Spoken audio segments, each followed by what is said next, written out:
Hi everyone. In this instalment we're going to calculate the coefficient of determination for our model.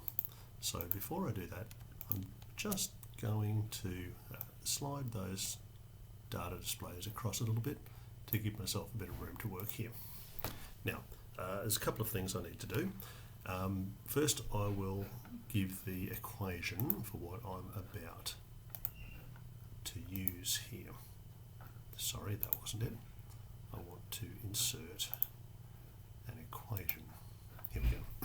Now, the r squared value is 1 minus, it's a fraction, and it's the sum of the squared residuals over the total error squared, which is, oops, TSS, that's it. Now that's not really clear, so I'll move that a bit, make that slightly larger and put a little bit of colour there. So this is the equation that I'm going to be using. We already have calculated the RSS value, that's this one. We're going to need to calculate this TSS value. What does that stand for?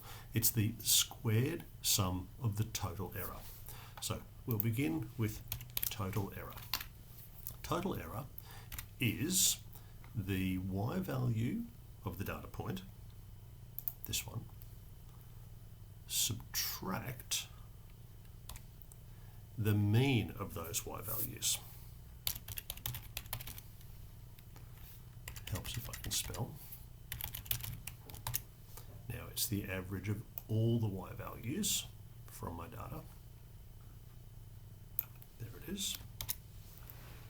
And I'm going to make these an absolute reference so that it will always do the average of that, but the C9 at the front will update each time. So copy them down. Now the average value of these would be probably somewhere close to that 12.16. Some of the data points are above positives, some of them are very close to, almost zero, some of them are below negatives, and then we'd be getting back to some that were positives again at the end. We need the total errors to be squared, so that's literally that one squared. Again, too many decimal points.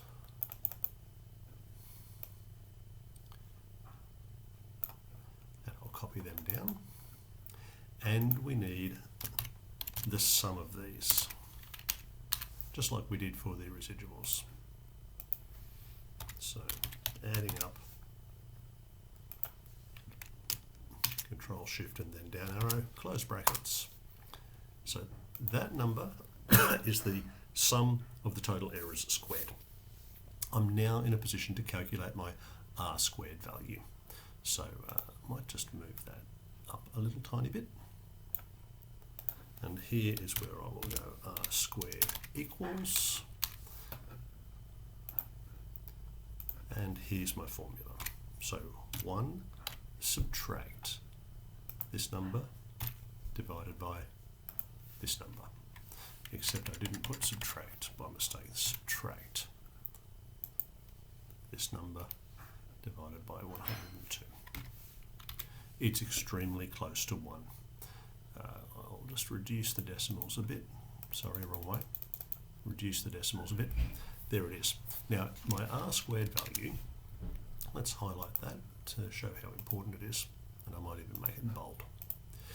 If the r squared value was exactly 1, it would mean my model was doing a perfect job of predicting the data points.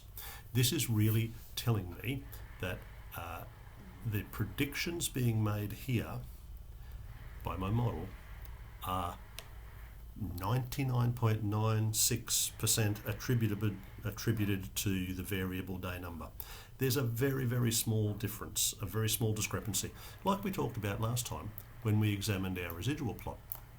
We suspected from the cyclic nature of these residuals that there was a hidden factor, something we hadn't yet identified. But that hidden factor is having a very small effect. How can I claim that? because my r squared value is almost exactly 1. If the r squared was exactly 1, it would mean that my model was predicting 100% of the data value. But it's predicting almost 100%, not quite. It's predicting 99.96% of the change in the data. The whatever effect that I have missed is a very small effect. And the r squared value is a statistical way of telling me that. So that's enough for this time. We have used our model and our data, and we have calculated this coefficient of determination, also called r squared. And remember, r squared would be 0 for a model that was doing no prediction, have 0 predictive power, or 1 for a model that had 100% predictive power. Thanks for watching.